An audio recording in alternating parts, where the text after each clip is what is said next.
Hey guys, welcome back to our YouTube channel Login Aid. And in today's video, I'm going to show you how to fix allow access to camera missing on iPhone. So now without any further ado, let me show you how you can fix your issue. So first of all, launch settings on your iPhone.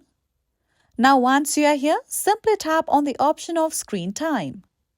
Now again, scroll down below. Now over here, tap on Content and Privacy Restrictions. Now tap on Allowed Apps that you see. Now once you are here, make sure that the toggle for camera is turned on. If it's turned off, simply turn on the toggle for this camera option. Now let's go back again. Now another step that you can follow is simply tap on General. Now once you are here, scroll down below till the bottom. Now tap on Transfer or Reset iPhone. Now tap on Reset on top. Now tap on the option of Reset All Settings and then your problem should definitely be fixed. Now let me show you the third step by which you can fix your issue.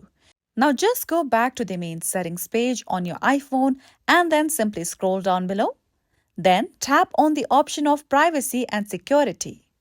Now once you are here, simply tap on the option of Camera. Now once you are here, you'll come across various applications that have permissions to allow access to your camera. So if you wish to, you can turn the toggle for the application you want to allow the camera access for. Now let's go back again and let me show you another step to fix your issue. Now just scroll above and then tap on the option of General. Now once you are here, go to iPhone Storage. Now once you are here, you'll come across various applications on your phone. Now simply tap on the application that you are facing problem with. So for now, I'm just going to tap on WhatsApp. Now tap on Offload app. And then again, tap on Offload app at the bottom. Now just wait for some time before you tap on Reinstall application. Then after you tap on Reinstall app, wait for some time until the app has been reinstalled. And then after following all these steps, your problem will definitely be fixed. So this is it for today, and if you found this video helpful and informative, don't forget to subscribe to our YouTube channel.